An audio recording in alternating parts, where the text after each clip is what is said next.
கோவை மாவட்டம் வால்பாறை அருகே தமிழ்நாடு கேரள எல்லையில் உள்ள அதிரப்பள்ளி நீர்வீழ்ச்சியில் கடும் வெள்ளப்பெருக்கு ஏற்பட்டிருக்கிறது. இதுகுறித்த கூடுதல் விவரங்களோடு செய்தியாளர் சக்திவேல் இணைக்கிறார். சக்திவேல், விவரங்கள்.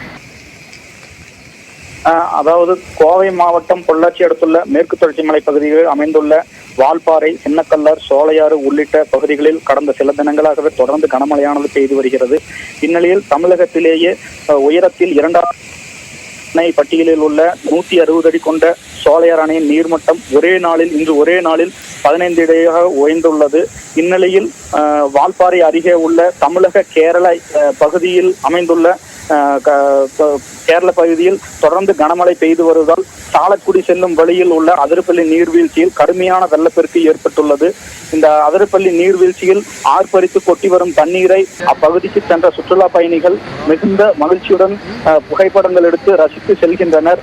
மேலும் அதிரப்பள்ளி நீர்வீழ்ச்சியில் வெள்ளப்பெருக்கு ஏற்பட்டுள்ளதால் கேரள மாநிலத்தில் உள்ள சாலக்குடி மற்றும் அதிரப்பள்ளி பகுதியில் உள்ள கரையோர மக்களுக்கு வெள்ள அபாய எச்சரிக்கை விட்டதோடு கரையோர மக்கள் பாதுகாப்பாக இருக்க வேண்டும் எனவும் கேரள மாநில மாவட்ட நிர்வாகம் தெரிவித்து வருகின்றனர். நன்றி சக்திவேல், விரிவான விவரங்களுக்கு.